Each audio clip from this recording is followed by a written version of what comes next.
Avec la vague d'informations qu'on reçoit pendant les points de presse COVID, je pense que c'est assez important de décortiquer tout ça au lendemain. La grande annonce qui a été faite hier, c'est au niveau de la vaccination obligatoire pour tout le personnel de la santé à compter du 15 octobre. Ce qu'ils nous demandent, c'est de se faire vacciner et c'est juste pour le milieu de la santé. C'est problématique. Il y a une équité qui doit être respectée et présentement, on ne le voit pas. Non seulement ça, c'est que sortir le bâton, c'est jamais la bonne méthode. J'ai plusieurs infirmières qui quittent, qui vont travailler dans d'autres domaines présentement et qui ne reviendront jamais. Vous voyez à quel point ça fait réagir les syndicats de nos régions parce que juste du côté de Chaudière-Appalaches, il y a toujours 1000 professionnels de la santé qui ne sont toujours pas vaccinés.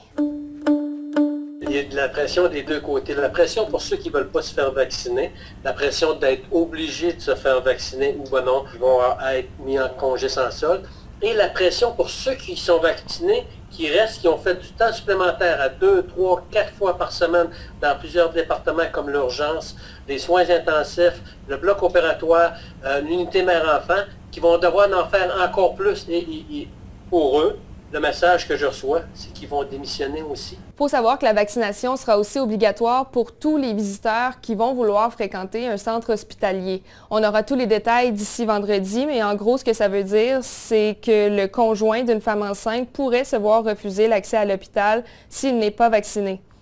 Le gouvernement dit qu'il y aura fort probablement des exceptions, mais tout de même, ça peut demeurer anxiogène pour les femmes qui s'apprêtent à accoucher.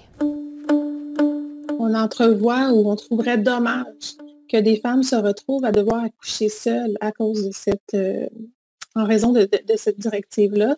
Il peut y avoir des risques associés aussi là, dans un accouchement à ce qu'une femme accouche seule. Donc, on augmente les niveaux d'anxiété, on augmente la charge aussi sur les personnes qui accompagnent les professionnels qui sont là parce que les conjoints, les personnes significatives sont vraiment des alliés. Évidemment, on encourage et on recommande la vaccination autant à nos professionnels qu'à la population. Les dernières modalités demeurent en suspens, mais chose certaine, c'est qu'à compter du 15 octobre prochain, le personnel récalcitrant ne pourra pas réintégrer son travail et ne recevra aucune rémunération. Il faut aussi noter qu'à quelques exceptions près, eh bien, tous les visiteurs devront montrer une preuve de vaccination et ce, peu importe le milieu de santé. Mais il faut quand même se rappeler qu'en bout de ligne, vacciné ou non, tout le monde peut recevoir des soins au Québec.